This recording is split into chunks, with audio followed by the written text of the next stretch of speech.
আমার একটা জামা প্যান্ট হলে তুমি খয়ে যেতাম। কি রে বাবু, পূজায় কোটা জামা প্যান্ট নিলি? টাকা বলো না, তোমার তো আর কি বলবো, আমার এখন পয়সা পাতি নাই, ঘরে পয়সা পাতি দিচ্ছেই না, তো কি করে জামা প্যান্ট নিবো আমি? খাবার বেলা পয়সা বেড়ে যাচ্ছে, জামা প্যান্ট কেনার বেলা পয়সা বেড়েছে না, তোর এটা কেমন কথা? উকা দাম হচ্ছে 5 টাকা আর জামার দাম হচ্ছে 1000 টাকা। উকার দাম তো বেড়ে যাচ্ছে, হাটটা দিতে পারবে ঘরের লোক? উকা আমি যে জোগাড় করে নিচ্ছি, বুঝতে পারছো তো কাকা? করে হবে না, পয়সা দিচ্ছে না আমার ঘরে। আমরা ভাই বোনের ভাইপো কটা জামা প্যান্ট নিবি? জামা প্যান্ট না টাকা দিব তোকে। বাপ হবে নিজের কোনো পয়সা কিনে জামা কিনে কোনো পয়সা নেই, আর বাপ হবে কিনা নিজের তো কোথায় কোথায় জামা কিনে নিচ্ছে নিজেরই, আর বাপ হবে মা খাবার দিল মা সবাইকে আদিকে মার দে।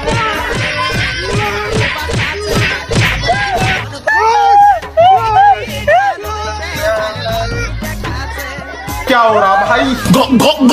ये कहाँ फंस गया भाई मैं?